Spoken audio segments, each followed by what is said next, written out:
once again.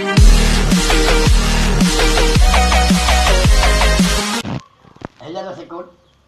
স্বৰ্গযাত্ৰা তাত আছে যমৰ দুৱাৰ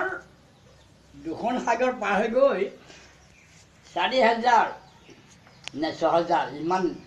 মিটাৰ যাব লাগিব গৈ তেতিয়া স্বৰ্গযাত্ৰা তেতিয়া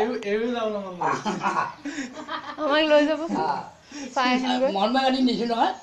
বোৱাৰীকৰ সৈতে কথা পতাইছোঁ নহয় ৰাতি মই এই ৯টা ৯:৩০ বজাত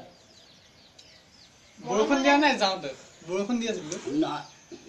এই ২ বছৰ আগত মহাত্মা গান্ধীক আপুনি পাইছে অঁ কালি ওপৰত আছে বহুত দিন হ'ল দেখোন মৰা নাই মই জীয়া মানুহটো বাহিৰত গৈছোঁ মহাত্মা গান্ধী নাই মৰা নাই ভূপেন হাজৰিকা ভূপেন গগৈ লগ পাইছেনে ভূপেন হাজৰিকা লগ মহাত্মা বাল্মীকি মুনি ৰত্নাকৰ যে আৰু শংকৰদেৱ এই তিনিজন সোঁ কৰিলে ওপৰ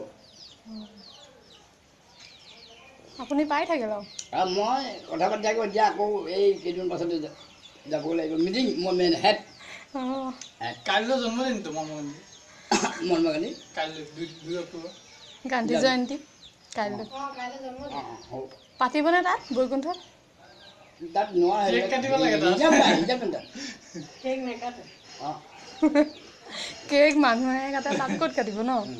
তাত নাকাটে তাত সোণৰ চাউল আছে কোন চাউল তহঁতক কিমান পেলাই দিবি এতিয়া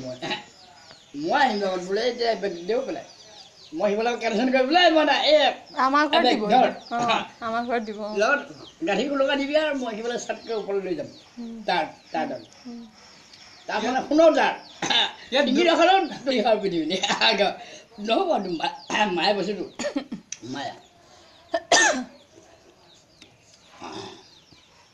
আৰু সোণ চাউল